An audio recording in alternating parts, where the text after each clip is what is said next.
Deposit है हमारा वो और सिस्टमैटिक इन्वेस्टमेंट प्लान, दोनों के लिए हम म्यूचुअल फंड के रिटर्न जो है कैसे कैलकुलेट किया जाता है हम वो देखेंगे। दोस्तों यहाँ पे एग्जांपल के तौर पे मैंने HDFC index fund, Sensex plan, direct plan, ये वाला म्यूचुअल फंड लिया है दोस्तों जैसे कि मैंने कहा, मैं किसी भी तरह इस म्यूचुअल फंड को एंडोर्स नहीं करता, इस म्यूचुअल फंड को प्रमोट नहीं कर रहा हूँ। जस्ट एग्जांपल के तौर पे मैंने इस म्यूचुअल फंड को लिया है ताकि मैं आपको एग्जांपल के तौर पे दिखाऊं कि कैसे इसके रिटर्न जो है कैलकुलेट किए जा सकते हैं दोस्तों। तो दोस्तों जैसे कि मैंने कहा आपसे कि लमसम अमाउंट जो है, लमसम रिटर्न जो है, उसमें हम पिछले 1 साल का कैसे रिटर्न्स कैलकुलेट होगा वो देखेंगे।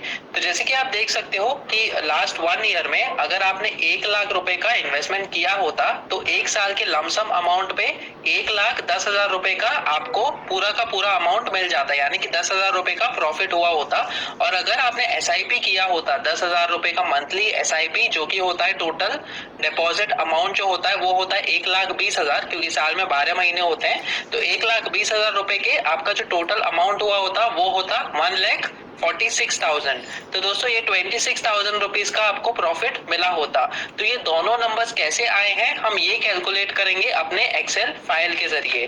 तो दोस्तों यहाँ पे जो है आपका अमाउंट आएगा जो कि पिछले साल में, अगर समझो आपने 19 नवंबर 2020 का आज का डेट है, तो 19 नवंबर 2019 में अगर आपने 1 लाख रुपए इन्वेस्ट किए होते तो इसका हम देखेंगे कि किस तरीके से आपका ये 1,10,000 रुपए का जो इन्वेस्टमेंट होता वो ग्रो होता। तो दोस्तों हमने 1 लाख रुपए यहाँ पे डाल दिए।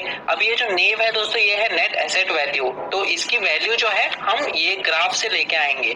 जो एक ग्राफ आपको दिख रहा है, आपको सिर्फ यहाँ से नंबर्स लेके आने हैं जो कि हम कहते हैं नेट एसेट वैल्यू, जिसे हम कहते हैं rate of that mutual fund. मतलब क्या है कि आप कोई भी म्यूचुअल फंड अगर खरीदते हो तो उसका एक नेट एसेट वैल्यू होता है, उसके हिसाब से आपको कितने यूनिट्स मिलेंगे वो कैलकुलेट किया जाता है दोस्तों।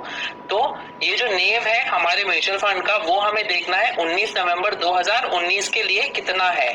तो यहाँ पे जैसे आप देख सकते हो कि ये जो 19 नवंबर 2019 का जो रेट है वो है 364.90। अगर आप ऊपर की लाइन देखोगे तो वहां पे HDFC इंडेक्स सेंसेक्स डायरेक्ट ये वाला जो लाइन लिखा हुआ है उसका जो नंबर है वो है 364.90। तो ये वाला सेम वैल्यू हम यहाँ पे डालेंगे 364.90। तो दोस्तों ये रेट पे आपको 1 लाख रुपए पे कितने यूनिट मिलेंगे वो हम जल्दी से यहाँ पे कैलकुलेट कर देते हैं। तो उसका फॉर्मूला क्या है कि आपका जो अमाउंट है हमें वो लेना होगा और फिर इस नंबर को हमें डिवाइड करना होगा आपके नेव से जो कि है नेट एसेट वैल्यू। तो ये हम सेलेक्ट करेंगे और जो दोस्तों नंबर मिलेगा हमको ये आपका टोटल यूनिट्स हो गया।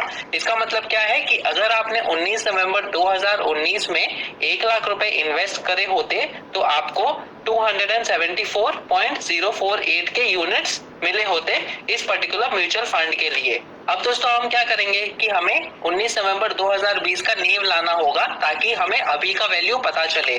तो इस पर्टिकुलर ग्राफ में हम सबसे लास्ट में जाएंगे और 19 नवंबर 2020 के लिए वैल्यू है वो है 400.67। तो दोस्तों यही चीज हम यहाँ पे डालेंगे 400.67। तो दोस्तों ये आज के दिन का रेट है, आज के दिन का नेव है जो कि है 400.67। तो दोस्तों अब इम्पोर्टेंट पॉइंट यहाँ पे क्या आता है कि आपने 364.9 के नेव पे 1 लाख रुपए का इन्वेस्टमेंट किया था और आपको इतने यूनिट्स मिल गए। अगर आप आज के दिन इस म्यूचुअल फंड को बेचना चाहो तो ये जो नेव है ये एप्लीकेबल होगा जो कि है 400.67। तो आपका जो इन्वेस्टेड अमाउंट है उसका टोटल अमाउंट कितना होगा वो जानने के लिए जो फॉर्मूला है वो इस प्रकार है कि आपके जो यूनिट्स हैं वो हम मल्टीप्लाई करेंगे जो करंट नेव है उससे। तो हमने ये मल्टीप्लाई किया इस पर्टिकुलर नेव वैल्यू से और फिर जो आपको नंबर मिलेगा वो होगा आपका टोटल अमाउंट जो कि आपने 1 लाख रुपए इन्वेस्ट किया था और उसका जो भी प्रॉफिट पकड़ के आपका जो टोटल अमाउंट होता है वो। तो दोस्तों आपका जो टोटल अमाउंट है वो होता है 1,09,803 जो कि अप्रोक्सीमेटली 1.10 लाख, अप्रोक्सीमेटली 10,000 रुपए का जो प्रॉफिट है वो आपको इसमें मिल रहा है और वही चीज आपको यहाँ पे डिस्प्ले की जा रही है दोस्तों।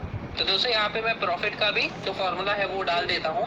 ये प्रॉफिट जो है आपका ये टोटल होगा और फिर हम माइनस करेंगे जो 1 लाख रुपए का आपने इन्वेस्टमेंट किया था उसको। तो ये अप्रोक्सीमेटली 9,800.69 रुपीज का आपको प्रॉफिट होता है दोस्तों। चीज नोट करने की ये है कि 364.9 का नेव जो है वो इंक्रीज हो गया है 400.67 से, इसलिए आपका जो प्रॉफिट है वो पॉजिटिव में है। अगर ये जो नेव वैल्यू है जिस दिन आप इस म्यूचुअल फंड को सेल करना चाहो, इस म्यूचुअल फंड को बेचना चाहो, अगर वो लेस है कंपेयर टू जितने में आपने खरीदा था, तो आपको लॉस हो सकता है दोस्तों। तो दोस्तों इसी प्रकार से आपको ध्यान में रखना होगा कि कभी भी आपका जो नेव वैल्यू है वो ज्यादा है कंपेयर टू जिस नेव वैल्यू से आपने म्यूचुअल फंड खरीदा था। अब दोस्तों हम देख लेते हैं सिस्टमैटिक इन्वेस्टमेंट प्लानिंग में आपके रिटर्न्स कैसे कैलकुलेट होते हैं। जैसे कि मैंने आपको कहा कि लमसम अमाउंट अगर आप इन्वेस्ट करते हो तो आप एक पर्टिकुलर डेट का जो नेव है उसे चूज